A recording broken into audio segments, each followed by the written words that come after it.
que eu creio que vai falar muito ao seu coração. Essa palavra falou muito ao meu coração. Abra aí Mateus, Evangelho de Mateus, capítulo 28. Verso 16 ao verso 20.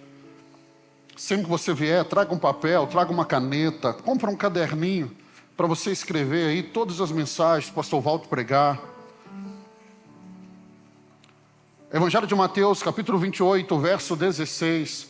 Convide o irmão que está do seu lado para ler junto com você. A palavra do Senhor diz assim: seguiram os 11 discípulos para a Galileia, para o monte que Jesus lhe designara. E quando o viram, o adoraram, mas alguns duvidaram. Jesus, aproximando-se, falou-lhes, dizendo: toda autoridade me foi dada no céu e na terra.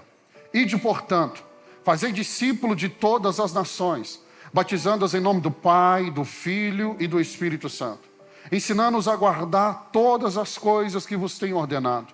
E eis que estou convosco todos os dias, até a consumação do século. Eu quero começar essa mensagem dizendo para você: o tempo de agir é agora, não é amanhã. Há um chamado urgente no coração de Deus, e Deus está chamando essa casa, essa igreja.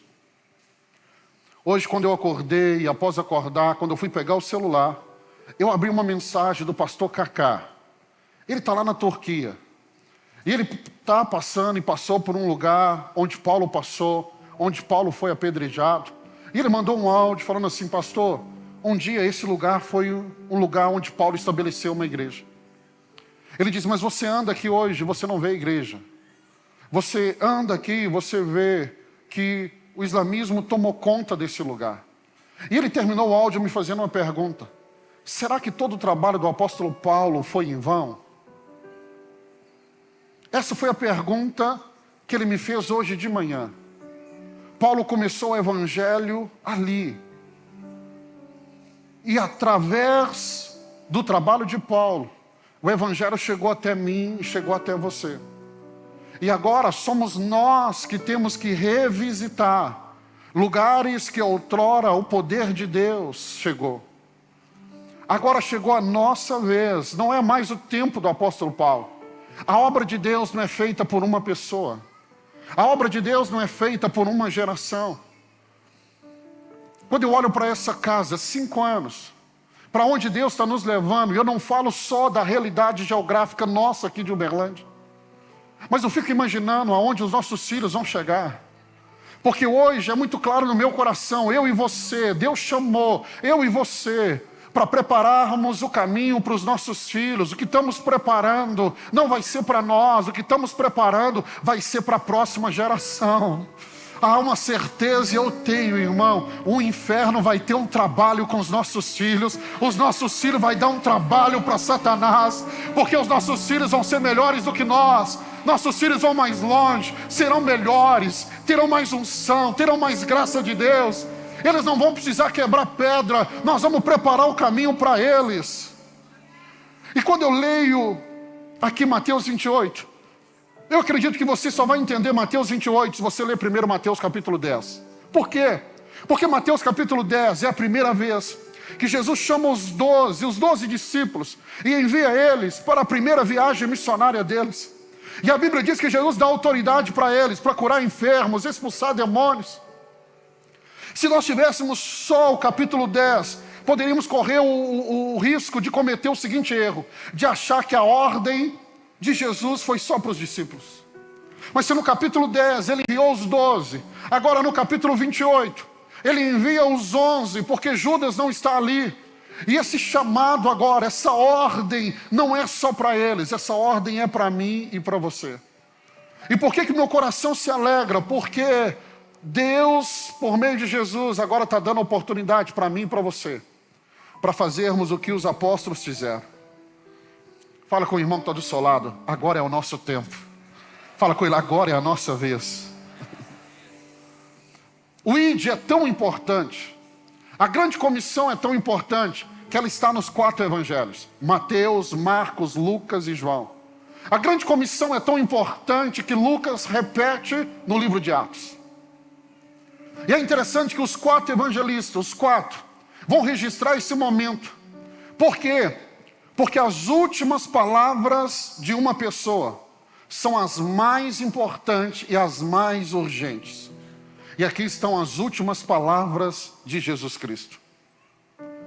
E Jesus aqui não está dando uma sugestão, não é uma sugestão. Jesus está dando uma comissão, é uma ordem expressa. Ele não está dizendo, se você puder, vá. Ele está dizendo, ide. É uma ordem, não é uma sugestão. Não é uma sugestão, é uma ordem. Jesus, no Evangelho de João, capítulo 4, verso 35, ele falou com os discípulos dizendo assim, o campo estão branco, estão maduro, prontos para a colheita. Prontos para a colheita. Você vai lembrar que volta e meia, quando eu tenho liberado palavras sobre a sua vida, e eu vejo as palavras que a gente está liberando aqui se cumprindo. Eu falei que até o final do ano Deus ia entregar 50 casas, 50 moradias para 50 irmãos. Ei, nós já passamos das 50. Deus está fazendo coisas lindas no nosso meio. Mas eu tenho dito para você que aquilo que Deus está liberando sobre nós não é só para nós. Começa em nós, mas vai transbordar. Começa na nossa vida, mas vai chegar na vida de outros. E a cada dia que nós caminhamos, eu percebo por que que Deus está visitando essa casa, por que que Deus está abençoando essa casa. Se você olha para um trabalho desse missionário e você fala assim, meu Deus, mais uma responsabilidade. Deixa eu dizer algo para você essa semana. O irmão veio me dar um testemunho do que Deus fez na vida dele. Ele falou, pastor, o senhor liberou uma palavra. Eu peguei essa palavra. Meu irmão, o que Deus fez na vida desse irmão, se ele for fiel, eu não estou falando para ele não fazer nada mais. Se ele só fizer o que a Bíblia manda ele fazer, nós sustentamos trabalho missionário durante 1 ano. Uma pessoa do que Deus está liberando nessa casa. Eu não tenho dúvida que Deus está fazendo. Eu não tenho dúvida que Deus vai fazer. Meu irmão, eu não tenho medo nenhum de dar passos, porque eu creio que aquele que começou a boa obra, ele vai completar. E pensando sobre missões, eu queria caminhar com você em 5 pontos. O primeiro, eu quero te mostrar aqui a competência de quem entrega a missão. Quem que entregou a missão? Jesus. Olha o verso 18. Então Jesus se aproximou deles e lhe disse, toda a autoridade me foi dada nos céus e na terra. Olha como Mateus termina o seu evangelho, com Jesus dizendo assim, toda a autoridade foi me dada. A revista e corrigida, ela fala, que Jesus dizendo, todo o poder foi me dado. Essa declaração mostra que quem está dando uma ordem para ir, ele tem toda a autoridade, toda a competência para nos mandar ir.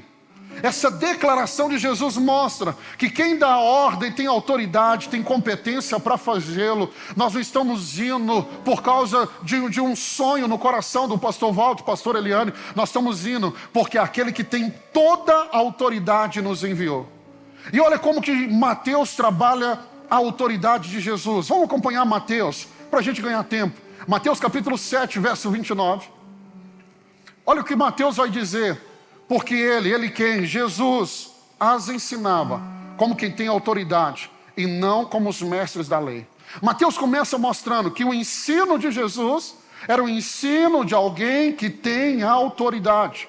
E ele diz, não é como os mestres da lei. Por que Jesus tinha autoridade para ensinar? Porque Jesus não ensinava algo que ele aprendeu, algo que ele leu. Jesus ensinava algo que ele vivia. E todo mundo que ensina o que vive tem autoridade. Diga comigo, Jesus tinha autoridade para ensinar. Se no capítulo 7, Mateus diz assim, Jesus ensinava com autoridade. No capítulo 8, do verso 1 a 13, Mateus traz uma sequência de milagres, de curas de Jesus. Porque no capítulo 8, verso 16 e 17, diz assim, ao anoitecer, foram trazidos a ele muitos endemoniados. Ele expulsou os espíritos com uma palavra e curou todos os doentes. E assim se cumpriu o que fora dito pelo profeta Isaías. Ele tomou sobre si as nossas enfermidades e sobre si levou as nossas doenças. Agora, Mateus está dizendo assim, ele não tem autoridade só para ensinar, ele tem autoridade sobre as doenças. Ei, aquele que tem toda a autoridade está aqui nessa noite. Eu não sei se você entrou aqui, se você tem alguém da sua casa enfermo, mas aquele que tem autoridade sobre a enfermidade, uma só palavra dele faz o câncer desaparecer, uma só palavra dele traz restauração no corpo, uma só palavra dele traz cura para quem precisa ser curado, porque ele tem autoridade sobre as enfermidades. Mas no capítulo 9, Mateus agora mostra que ele não tem autoridade só para ensinar, ele não tem autoridade só para curar. Capítulo 9, verso 6. Mas para que saiba que o Filho do Homem tem na terra a autoridade para perdoar pecados, disse ao paralítico: levanta-se, pega a sua maca e vá para casa.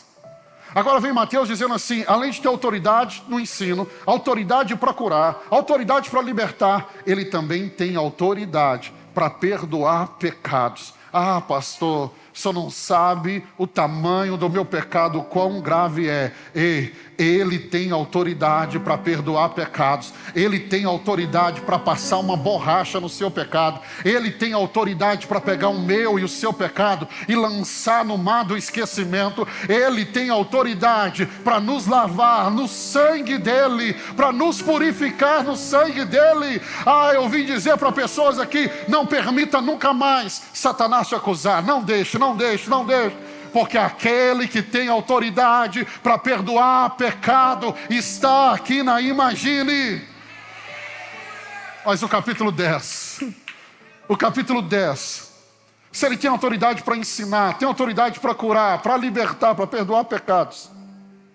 Agora no capítulo 10, verso 1, nos mostra que ele tem autoridade para delegar a autoridade aos seus apóstolos. E quando os apóstolos saem debaixo da autoridade que foi delegada a eles, a Bíblia diz que eles voltam. E eles voltam alegres, porque eles vão dizer assim: os enfermos eram curados, os demônios iam embora. Ah, meu irmão, quando eu vejo a cena aqui de Mateus 10, sabe o que eu vejo? Eu vejo as nossas viagens missionárias, as pessoas voltando da viagem missionária contando: você viu aquela cura? Você viu aquela libertação? Você viu aquela pessoa aceitando Jesus? Ah, meu irmão, nós vamos ter muita história para contar aqui nessa casa.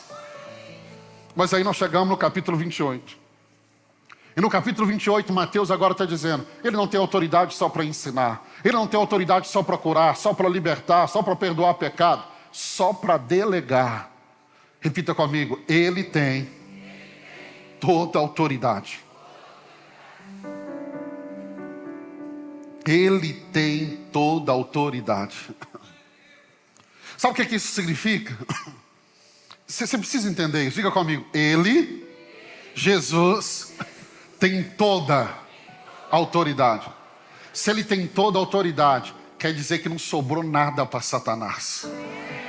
Deixa eu dizer algo para você: ele tem toda a autoridade. Satanás não tem autoridade nenhuma. É incrível como tem muito crente achando que Satanás tem alguma autoridade de reivindicar alguma coisa, de pedir alguma coisa. Ei, ele tem toda a autoridade. Não sobrou nada na mão de Satanás. Satanás tem enganado muita gente. Ele não tem autoridade de ficar na sua casa. Ele não tem autoridade de segurar ninguém da sua família. Ele não tem autoridade de criar nenhuma situação, porque não tem autoridade sobre ele. Toda autoridade no céu, na terra e embaixo da terra foi dado a Jesus.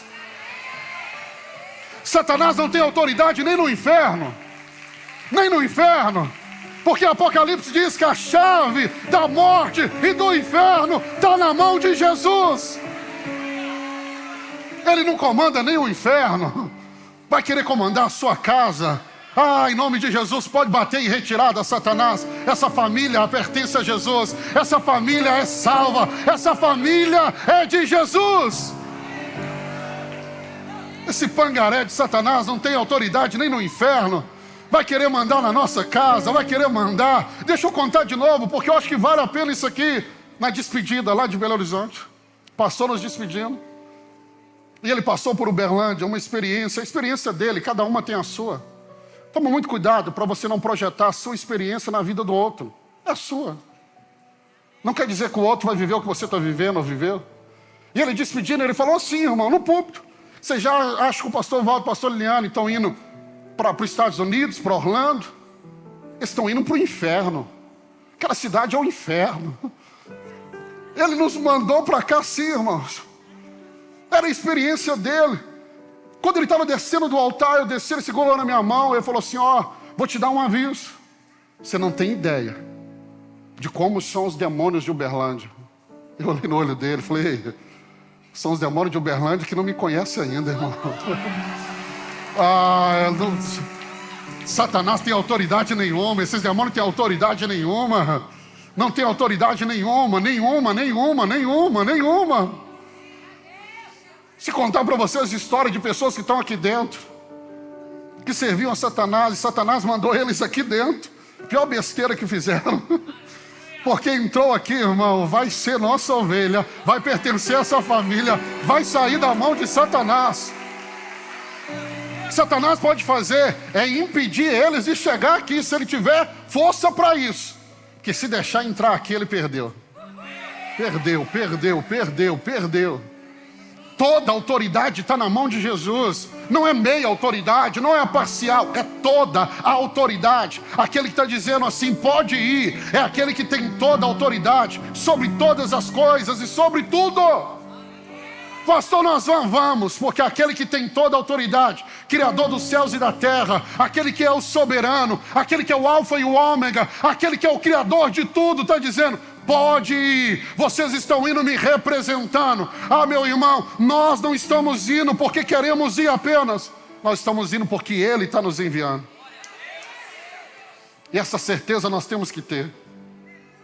É com essa certeza que vamos enfrentar os inimigos, as circunstâncias. Ele tem autoridade. Por isso que os discípulos ficaram impressionados. Quando ele está no barco e ele libera uma palavra e a tempestade cessa, os discípulos olham e falam assim, meu Deus, até o vento obedece a ele, sim.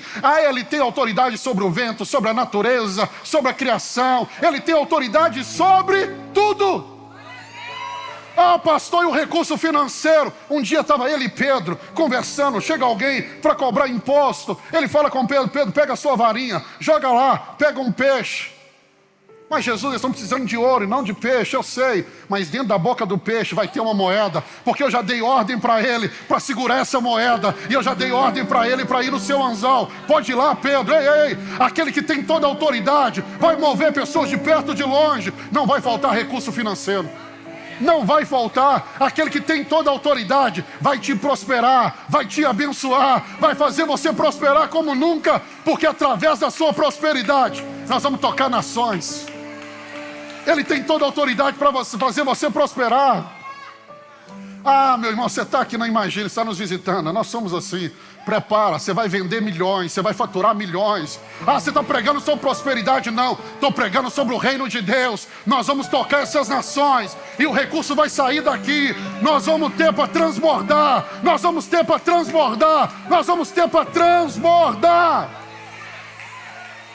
Malaya, 77% cristão, e o quarto país mais pobre do mundo.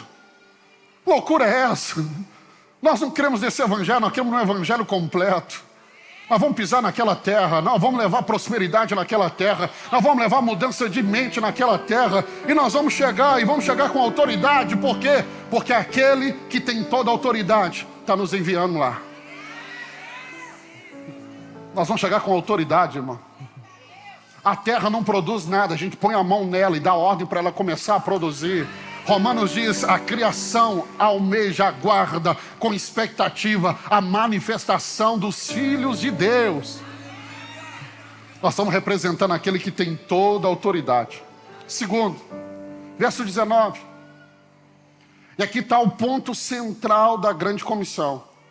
Portanto, vão e façam discípulos de todas as nações, batizando-as em nome do Pai, do Filho e do Espírito Santo.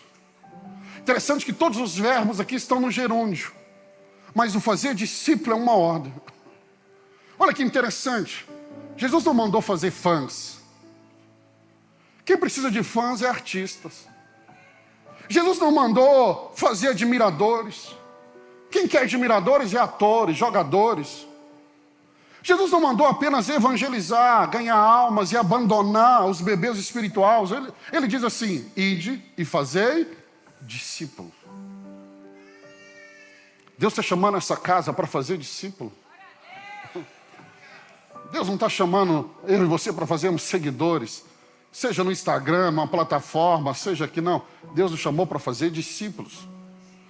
Discípulo é um seguidor de Jesus. Discípulo é aquele que faz do reino de Deus o seu maior tesouro.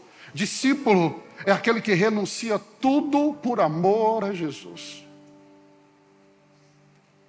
Primeira vez que eu ouvi sobre avivamento foi avivamento dos morávios.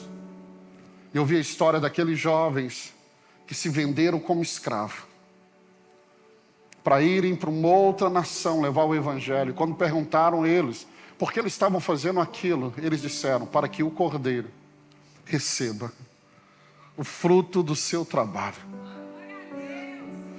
Eu acredito que Deus vai gerar aqui uma geração apaixonada por Jesus. Pai, mãe, se você está com aquela visão que não quer seu filho apaixonado por Jesus, seu filho entregando para Jesus, muda de igreja. Porque os jovens, os adolescentes, as crianças dessa casa serão apaixonados por Jesus. Ah, se você vai manter o seu jovem aqui, seu adolescente aqui, seu filho aqui, aproveita bem ele, porque daqui a pouco nós vamos enviar ele para as nações. Eles vão ser apaixonados por Jesus. Eles vão falar com você: pai, eu quero ir, mãe, eu quero ir. Pai, mãe de meninas. De meninas. Nosso projeto é no Paquistão, eu estou falando no Afeganistão. E a Eliane falou: não é Afeganistão, cara, é Paquistão. Eu falei com ela: Afeganistão está no meu coração. Mas não é o coração. Ou é o coração que é enganoso? E quando eu estava aqui na frente, eu lembrei da palavra profética que recebemos da Liz Helena. Lá na Rondon, quando ela estava no vento. E a irmã que veio profetizar, uma das nações que falou que ela iria, era o Paquistão. Aleluia. Aí você vai falar: é coincidência? Não é. Não é. Não é. Não é. Eu não sei se você ama Jesus ao ponto de preparar os seus filhos para ver eles partindo. Mas Deus vai batizar as próximas gerações com um amor tão grande por Ele, que o pai e a mãe não vão segurá-los. Eles vão falar: eu quero ir. E por mais que eu e você como pai falamos assim, você corre o risco de morrer, eles vão falar: mas eu vou morrer por ele. O que a minha e a sua geração apenas cantou, a próxima geração vai viver. O que nós só cantamos, nossos filhos vão viver. Eles não vão só cantar, eles vão viver. A canção não vai estar nos lábios deles, a canção vai estar na vida deles. A canção vai estar na vida deles. Porque o chamado é esse, para ser discípulo. Um discípulo guarda a palavra de Jesus. Sabe o que estamos tendo muito hoje na igreja? Adesão e não conversão. Muitos querem ir porque é bonito. Nós temos muito ajuntamento, mas temos pouco quebrantamento. Nós temos uma igreja cheia de pessoas vazias de Deus. Nós temos uma multidão que busca a bênção de Deus, mas não a Deus. São religiosos, mas não discípulos de Jesus. Mas a ordem é: ide e fazei discípulo. Discípulo é aquele que toma a cruz. E sabe o que é carregar a cruz? É carregar o instrumento que vai te matar. Jesus disse: se você quer ser meu discípulo, tome a sua cruz e siga-me. Carregar a cruz é carregar o instrumento que vai te matar. E o chamado é: vamos fazer discípulos. Nós vamos mudar a cabeça, a forma de eles pensarem, a forma deles agirem. Discípulo é parecido com aquele que o discipula. Nós vamos gerar pessoas parecidas com Jesus. E aí no verso 19 nós temos o tamanho da missão. E aqui o ponto 3, tamanho da missão. Portanto, vão e façam discípulo de todas as nações. Todas as nações. Nações aqui, a palavra no grego é etnias. O que ele está ensinando é, onde houver um povo, onde houver uma cultura, onde houver uma língua, uma raça, uma etnia, ali o evangelho tem que chegar. Porque aquela pessoa foi comprada pelo sangue de Jesus. Apocalipse capítulo 5, verso 9.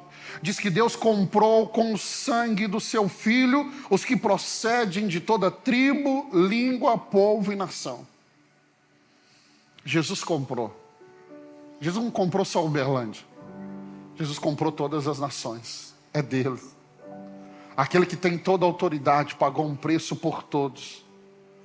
E nós vamos fazer o trabalho dele.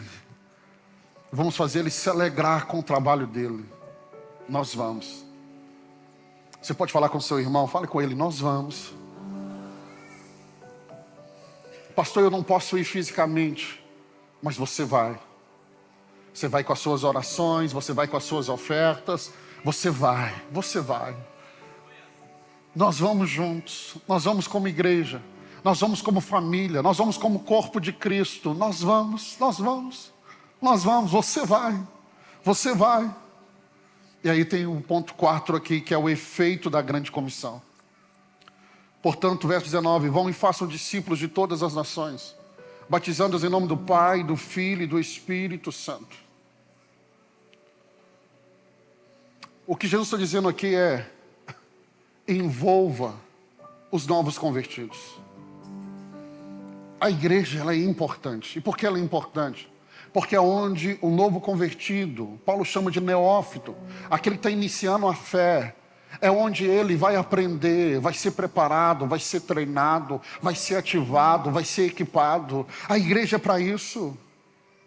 Todo novo convertido deve ser batizado e integrado à igreja. A igreja é importante, ei, desconfie desse discurso demoníaco dizendo que a igreja não é importante.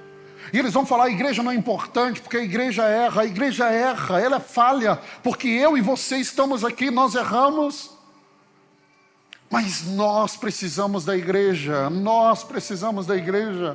Malaya, eu estou empolgado porque nós vamos estabelecer ali uma igreja. E olhe para mim, você vai ver isso muito acontecendo. Eu falava sobre isso na Rondon. Muitas igrejas nós vamos estabelecer, não vai levar a placa, imagine, porque nós não estamos indo para levar uma placa, nós estamos indo para estabelecer uma igreja. Se você foi treinado achando, não, eu só contribuo se for imagine, então você vai ficar fora. Ei, nós não estamos aqui para levantar uma placa, nós estamos aqui para estabelecer igrejas que vão transformar, igrejas que vão discipular, igrejas que vão abençoar a vida de pessoas. Ah, meu irmão, não vamos fazer isso. Por que precisa estar dentro da igreja? Porque toda brasa fora do braseiro logo se cobre de cinzas. Mas é preciso estar dentro da igreja. O fogo que está na vida do irmão vem na minha vida, da minha vida vai na vida do outro. E esse fogo vai espalhando, e esse fogo vai crescendo. E quando o Espírito Santo vem e sopra um monte de brasas juntas, ah, meu irmão, ah, meu Deus. Dia 21 e 22 de dezembro, conferência do avivamento, prepara, vai pegar fogo esse lugar. Nós estamos gerando isso em Deus, A igreja foi instituída pelo Senhor. Eles precisam ser batizados e discipulados. E é na igreja. Isso envolve ensino aos novos convertidos. E aqui envolve 3 coisas que Jesus nos mostra. Primeiro, ensinar o que Jesus mandou. Deixa eu dar um conselho para você que é dessa casa. Não é ensinar arqueologia, modismo, tradições humanas. É ensinar o que Jesus mandou. Pastor, mas eu tenho algo, eu sei que você tem, mas Jesus mandou ensinar porque Ele ensinou. Porque muitas vezes nós queremos ensinar para as pessoas aquilo que nós achamos importante. Só que Jesus falou assim, ensina o Evangelho. Porque o Evangelho muda, o Evangelho transforma, o Evangelho gera novas criaturas. Eu sei que eu e você carregamos muito conhecimento, mas o chamado é: ensine o que Jesus mandou. Jesus diz: ensina-os a guardar todas as coisas. Não é uma parte. O Malaya é esse exemplo, 77 cristãos, mas eles receberam uma porção, uma parte do Evangelho. Eu gosto muito do salmista no Salmo 119, verso 160, e assim na tradução brasileira diz assim: a soma da tua palavra é a verdade. Eu ensino muito isso aqui no seminário nosso. No seminário Imagina, eu ensino muito isso. A soma da palavra é a verdade. Não é uma parte, não é um versículo. É a soma da palavra. É a soma da palavra. Porque eu vejo pessoas querendo viver um evangelho, e o evangelho dele é baseado em um versículo, em 2 versículos. O salmista está dizendo: a soma da tua palavra é a verdade. O Samuel, a gente montou um grupo da família lá, eu, ele e a Eliane. E no grupo da família ele colocou essa semana: pai, eu estou seguindo agora o conselho do Hernani Dias Lopes. Falou: esse mês eu vou ler o livro de Atos. Todo dia eu vou ler o livro de Atos todo. Vou ler ele 30 vezes. E ele empolgado nisso, eu saí daqui na terça-feira, liguei para ele, fui até em casa conversando com ele. E ele falou assim: pai, eu já estou lendo o livro de Atos pela 3ª vez. Eu vou ler o livro de Atos 30 vezes, para mim conhecer a história de Atos. Eu falei: então vamos treinando, você já leu 3 vezes. Capítulo 1, o que acontece? Capítulo 2, 3, 4, 5, 6, 7, no 8 ele agarrou. Eu falei com ele, fomos no 9, até chegarmos ao último capítulo. E ele falou: pai, o senhor leu 30 vezes? Eu falei: não. Eu falei: uns 90. Eu falei: eu vou ter que ler isso tudo. Eu falei: vai. Você quer ensinar a escritura? Ele falou: quero. Eu falei: então não ensine 1 versículo, 2 versículos, 3 versículos. Ensina a Bíblia toda, porque é ela que transforma. A verdade não está em um texto, a verdade está em toda a Bíblia. A verdade está na soma da palavra de Deus. E é isso, como igreja, que fazemos e vamos continuar. E Jesus diz: ensina-os a guardar. Não é guardar só de cabeça, é obedecer, é praticar. Discípulo é aquele que obedece. Discípulo não é aquele que só guardou, memorizou. Discípulo é aquele que obedece. Jesus vai dizer: vocês serão meus amigos se obedecerem o que vos mando. Um discípulo, ele não só guarda, ele obedece. E eu te pergunto: como está a sua obediência? Aquilo que Deus tem falado ao seu coração. Como está a sua obediência? Jesus disse: vós sereis meus discípulos, se fazeis os que eu vos mando. E aqui eu entro no 5º ponto para encerrar. Motivos para cumprir a grande comissão. Primeiro motivo: nós temos um poder disponível, à nossa disposição. Como a pastora Eliane falou aqui, na adolescência, irmão, você não tem ideia o quanto eu orava. Eu lembro das escolas bíblicas, eu estudava sobre a janela 1040. Quanto eu orava. Os testemunhos de milagres. Quando o missionário ia na igreja, contava os testemunhos da África. Eu falava: um dia eu vou viver isso. E hoje eu tenho clareza, há um poder de Jesus à nossa disposição. Pastor, alguém pergunta assim: mas por que aqui a gente não vê tantos milagres como tem lá? Irmão, porque aqui a gente muitas vezes não precisa. Olha o que nós temos de estrutura. Mas lá não tem nada. Sabe o que precisa lá? Poder de Deus. Poder de Deus. Para as coisas acontecerem, precisamos de poder de Deus. Nós vamos viver tantos milagres. Nós vamos ver tanto irmão contando o que viveu. Milagres, milagres, milagres, milagres, milagres. Nós vamos viver porque não tem outra opção. Lá é ou Deus faz, ou Deus faz. E o que precisa é de gente doida para pôr a mão sobre o enfermo e mandar ele levantar. Pôr a mão sobre o morto e falar com ele: levanta e anda. Meu irmão, tiver mais uns 2 ou 3 comigo, nós vamos bagunçar aquele lugar. Porque eu tenho coragem de pôr a mão e falar em nome de Jesus. Recebe em nome de Jesus. Por que nós devemos cumprir a grande comissão? Porque há um poder disponível para nós. E nós não estamos usando. Não estamos usando. Por que nós precisamos entender isso? Porque todo o poder está em Jesus. Colossenses 2,15. E tendo despojado os poderes e as autoridades, fez dele um espetáculo público, triunfando sobre eles na cruz. Porque na cruz Jesus conquistou todas as coisas. Nós estamos indo debaixo dessa palavra. Nós vamos debaixo dessa palavra. Nós vamos debaixo dessa palavra. Na cruz Jesus despojou. Ele deixou Satanás oco, vazio. Como eu disse, Satanás não tem poder nem no inferno. Nem no inferno. Mateus 16:18 diz que as portas do inferno não podem prevalecer contra a igreja. Todo o poder está disponível para mim e para você. Efésios 1:19, eu gosto demais desse versículo, Efésios 1:19. E qual a suprema grandeza do seu poder para os que cremos, segundo a eficácia da força do seu poder. Toda a suprema grandeza do seu poder está à nossa disposição.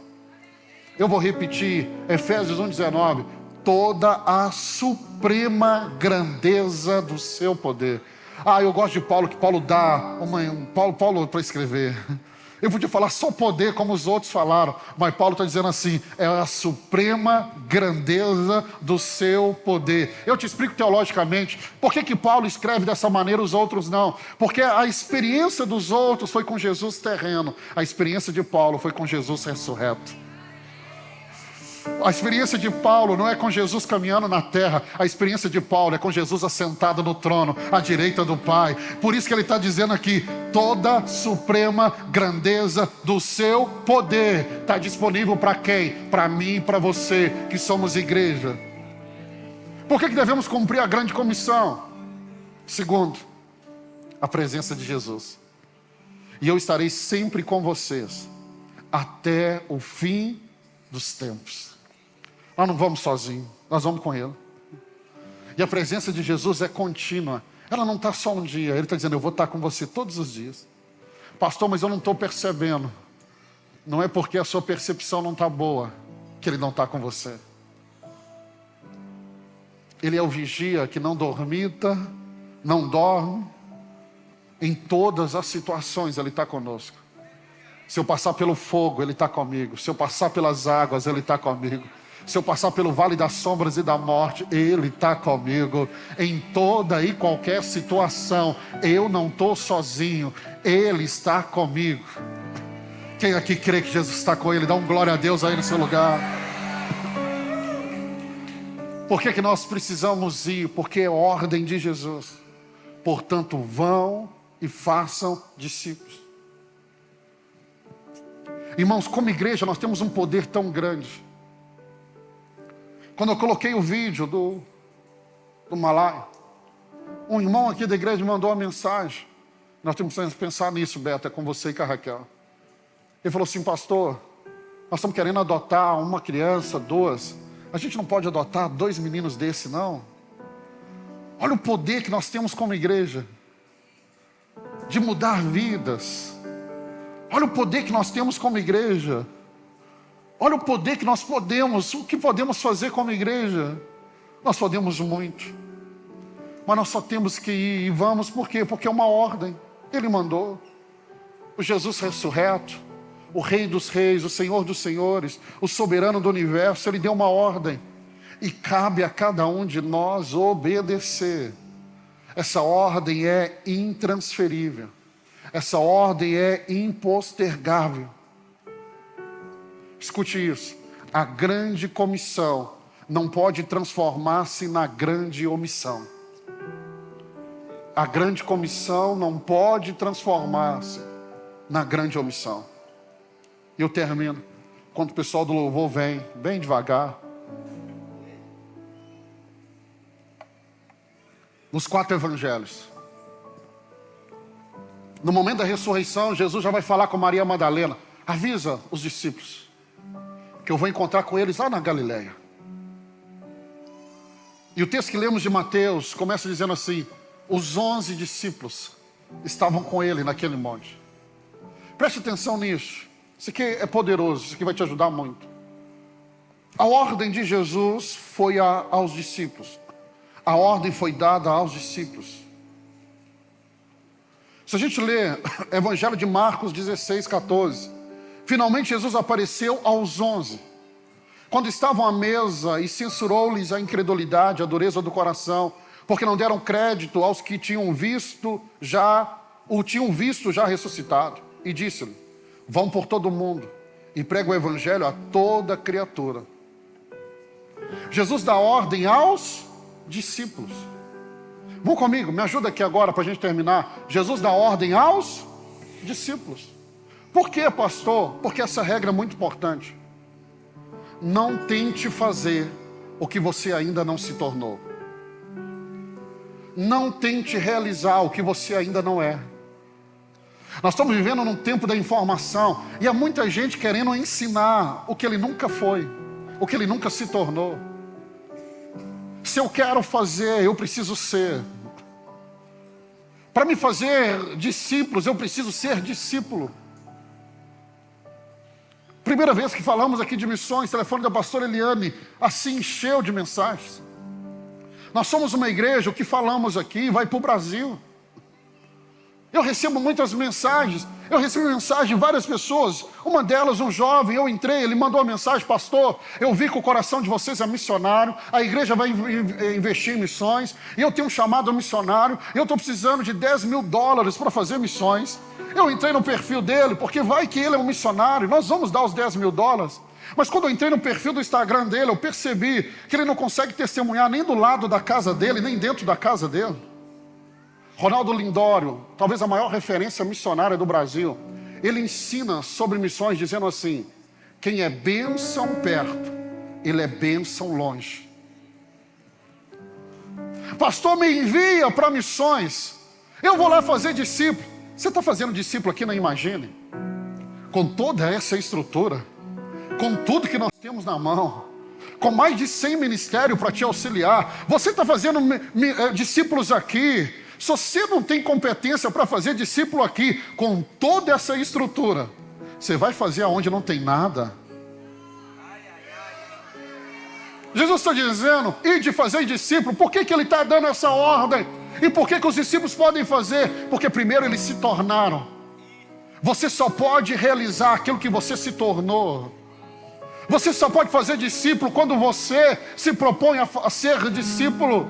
Quando você abandonou tudo por conta dele, porque você pegou a sua cruz e seguiu ele até o fim, agora você tem a autoridade para gerar outros igual a você. Tome muito cuidado, porque senão você vai se enganar. Você se levanta para ensinar algo que você nunca aprendeu e nunca viveu.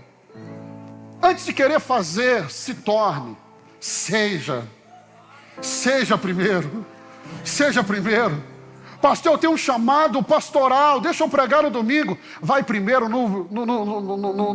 nos hospitais, vai no cemitério, vai expulsar demônio, vai evangelizar, vai na praça pregar. Ah, mas se o senhor me der a oportunidade, um microfone, ei, o menor tempo do pastor é com isso aqui, com o microfone. Ah, você quer pregar? Nós temos praças em Uberlândia vazia. Põe um caixote, sobe em cima dela e começa a pregar. Se torne primeiro.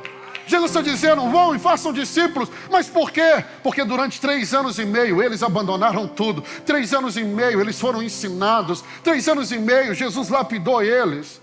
Esse é o poder do Evangelho. Primeiro ele nos torna, para que depois nós possamos realizar.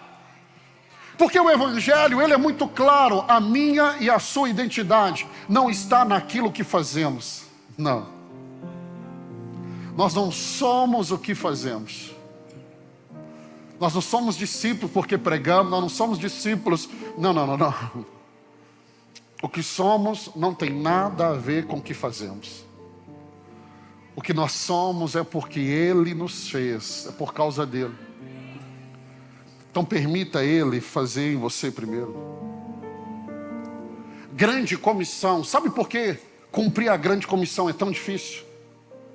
Eu resumo em uma frase.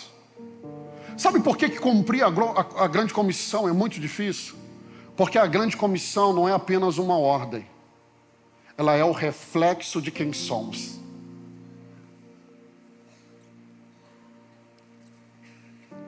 No dia que eu e você nos tornarmos discípulos, Ele não precisa pedir 2 vezes. Por que nós resistimos à grande comissão? Porque ainda não nos tornamos discípulos. Jesus, Ele não apenas nos chamou para fazer discípulos. Ele nos chamou para sermos discípulos primeiro. Imagine, ouça isso. Não tente fazer antes de se tornar. Antes do mundo ouvir o evangelho da sua boca, primeiro ele precisa ver ele na sua vida. Antes do mundo ouvir o evangelho na nossa boca, dos nossos lábios, ele precisa ver ele na nossa vida. Por que nós podemos ir como igreja? Porque estamos sendo bênçãos aqui, aonde Deus nos plantou. 2020, em meio à pandemia, quando Deus me deu a palavra imagine, e veio aquela frase, uma igreja para servir uma cidade. 2021 eu compartilhei a palavra imagine, essa frase, uma igreja para servir uma cidade. Fui cortar cabelo no salão do Rony, e quando eu sentei, ele estava com um semblante meio triste. Ele falou assim: pastor, eu preciso falar com o senhor. Eu falei: pode fazer. Ele falou: tinha alguns irmãos aqui cortando cabeça não, até que merecia, mas perdoa, Jesus, nós somos pecadores. Cortando o cabelo. Eu falei: mas por que você está triste, Rony? Ele falou assim: porque eles estavam falando mal do senhor. Eu falei: mas o que eles falaram? Eles falaram que o senhor é orgulhoso. Eu falei: mas por que eles falaram que eu sou orgulhoso? Por causa da frase que o senhor falou na igreja. Eu falei: mas eles são da igreja? Não. Como é que eles sabem da frase? Sabe qual que é a frase? Uma igreja para servir uma cidade. E a frase, e a fala daqueles irmãos é: seu pastor é orgulhoso. Em que dia uma igreja sozinha pode tocar uma cidade?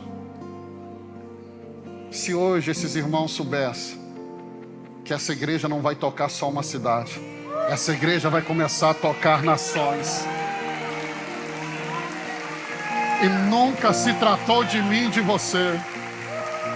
Nunca se tratou de mim e de você. Ah, por que o senhor crê que nós podemos, pastor? Porque aquele que tem todo o poder disse: pode ir, vocês não estão sozinhos, eu estou com vocês. Ah, se a minha Bíblia diz sobre os discípulos, lá em Atos, quando eles chegam numa cidade, eles dizem assim: chegaram os homens que estão transtornando o mundo. Uma tradução simples: estão colocando o mundo de cabeça para baixo. Simplesmente porque eram discípulos. Talvez você está aqui me ouvindo: ah, eu não creio que isso é possível. Eu creio. Eu creio, eu creio, eu creio. Você pode se colocar de pé aí no seu lugar.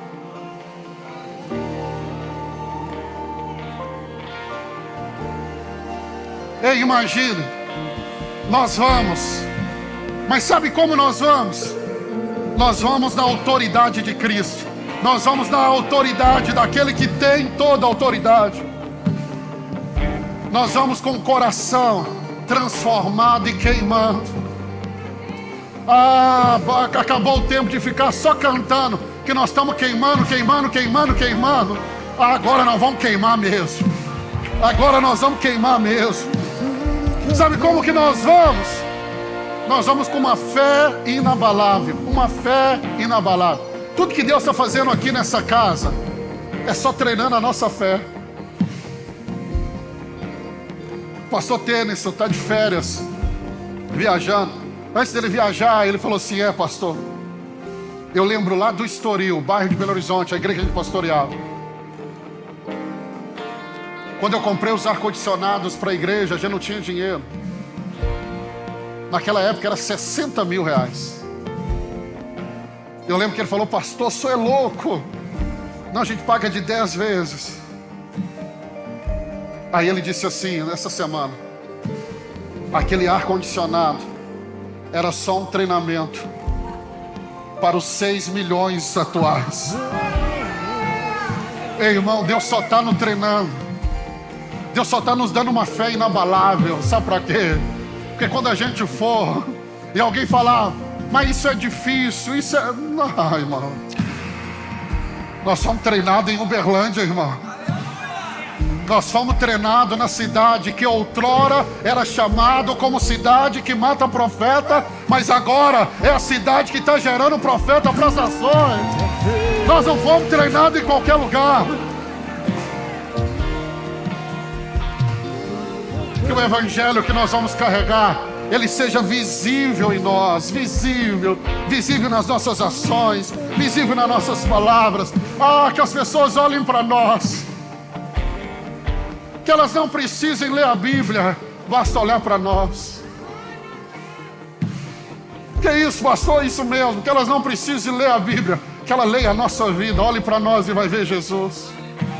Olhe para nós e vai ver Ele. Olhe para nós, como Moisés desceu para aquele monte e o rosto dele resplandecia. Olhe para nós, talvez nosso rosto não está resplandecendo, mas quem olhar para nós vai ver Ele, vai ver Jesus. Você pode fechar os seus olhos. A minha oração é para que Deus traga e derrame sobre nós agora um amor tão grande, um amor tão grande, que haja um batismo de amor aqui nessa noite. Um amor tão grande, porque nós juntos podemos fazer tanto. Deus não está fazendo essa casa crescer só para dizermos que somos uma igreja grande, não. Não faz sentido, não vale a pena todo o preço só para isso. O que Deus está fazendo nessa casa não é só sobre nós, não é para levantar um nome, não é para fazer ninguém famoso, não, é por causa dele. Eu oro para que Deus batize o teu coração com amor por Ele, amor por vidas, amor por pessoas. A excelência dessa casa nunca foi para mostrar para homens alguma coisa. A excelência é por causa dele.